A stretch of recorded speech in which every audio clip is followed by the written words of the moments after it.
जय श्री राम। बंधुओं, जय हनुमान श्रृंखला के 5वें भाग में आप लोगों ने श्रवण किया। हनुमान जी लंका जाने के लिए महेंद्र पर्वत की ऊंचे शिखर से छलांग लगा चुके हैं। अब जो प्रसंग आ रहा है 6ठे भाग में, वह है सुरसा के मुंह में। सुरसा के मुंह में ये प्रसंग है हनुमान जी के बारे में। आप लोग इसका श्रवण ध्यान पूर्वक करें। हनुमान जी के वीर बजरंगी के कृत्यों को श्रवण करने से अधिक ही पुण्य की प्राप्ति होती है। महावीर बजरंगी सदा उन पर सहाय रहते हैं। किसी प्रकार का कष्ट को वो उस पर उत्पन्न होने नहीं देते हैं। इसलिए प्रभु ध्यान पूर्वक इसका श्रवण कीजिए। हनुमान जी के विरोचित गुणों का वर्णन सुनिए।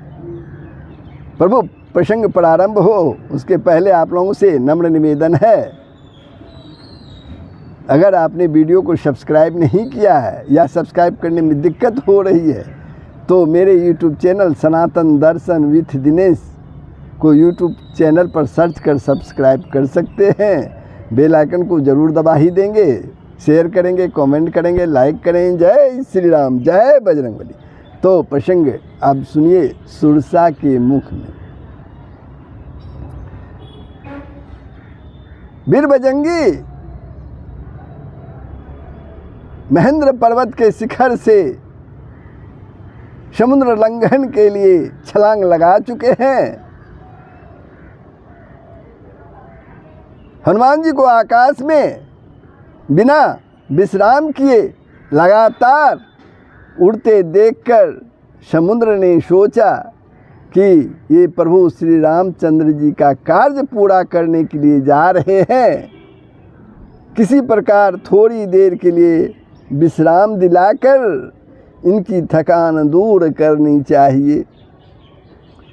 उसने अपने जल के भीतर रहने वाले मैनाक पर्वत से कहा, मैनाक, तुम थोड़ी देर के लिए ऊपर उठकर अपनी चोटी पर हनुमान को बिठाकर उसकी थकान को दूर करो, उनकी थकान को दूर करो। समुद्र का आदेश पाकर मैनाक पर्वत जो है प्रसन्न होकर हनुमान जी को विश्राम देने के लिए तुरंत उनके पास आ पहुंचा। उसने उनसे अपनी सुंदर चोटी पर विश्राम के लिए निवेदन किया। किसने? मैनाक पर्वत ने। उसकी बातों को सुनकर हनुमान जी ने कहा, मैनाक, तुम्हारा कहना ठीक है, लेकिन भगवान श्री रामचंद्र जी का कार्य पूरा किए बिना, प्रभु श्री रामचंद्र जी का कार्य पूरा किए बिना मेरे लिए विश्राम करने का कोई प्रश्न ही नहीं उठता है, कोई प्रश्न ही नहीं उठता है। ऐसा कहकर उन्होंने मैनाक को हाथ से छूकर प्रणाम किया और आगे की ओर चल दिए। हनुमान जी को लंका की ओर प्रस्थान करता देखकर देवताओं ने सोचा कि ये रावण जैसे बलवान राक्षस की नगरी में जा रहे हैं, इनके बल बुद्धि की विशेष परीक्षा कर लेना इस समय बहुत ही आवश्यक है। देवताओं ने सोचा कि क्रूर लंकापति रावण के राज्य की ओर जा रहे हैं, इनके बल और बुद्धि की परीक्षा कर लेना इस समय आवश्यक है। यह सोचकर उन्होंने नागों की माता सुरसा से कहा, देवी सुरसा, तुम हनुमान के बल बुद्धि की परीक्षा लो। देवताओं ने सुरसा से कहा। देवताओं की बात सुनकर सुरसा तुरंत एक राक्षसी का रूप धारण कर हनुमान जी के सामने में जा पहुंची। उसने उनका मार्ग रोकते हुए कहा, वानरवीर, देवताओं ने आज मुझे तुमको अपने आहार बनाने के लिए भेजा है। मैं बहुत दिनों से भूखी हूँ। प्रभु ने तुम्हें मेरा आहार बनाने के लिए भेजा है। उनकी बातें सुनकर हनुमान जी ने कहा, माता, इस समय मैं प्रभु श्री रामचंद्र जी के कार्य से जा रहा हूँ। उनका कार्य पूरा करके मुझे लौट आने दो। उसके बाद मैं स्वयं ही आकर तुम्हारे मुंह में प्रविष्ट हो जाऊंगा। इस समय तुम मुझे मत रोको, यह तुमसे मेरी प्रार्थना है माता।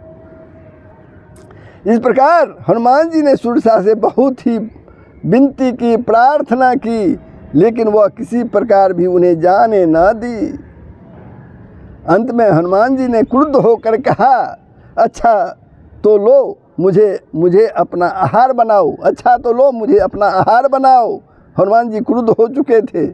उनके ऐसा कहते ही सुरसा अपना मुंह 16 योजन तक फैलाकर उनकी ओर बढ़ी, हनुमान जी की ओर बढ़ी। हनुमान जी ने तुरंत अपना आकार उसका दूना अर्थात 32 योजन तक बढ़ा लिया।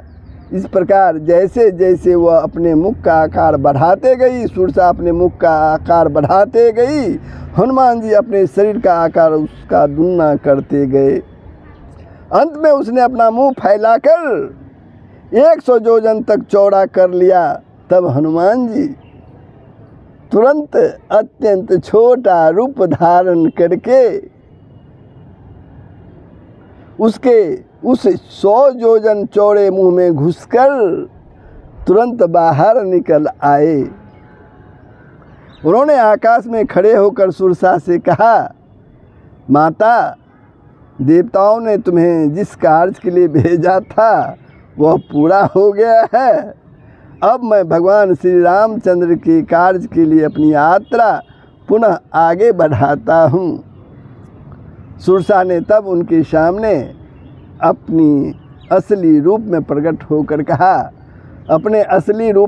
होकर कहा, महावीर हनुमान, देवताओं ने मुझे तुम्हारे बल बुद्धि की परीक्षा लेने के लिए भी यहाँ भेजा था।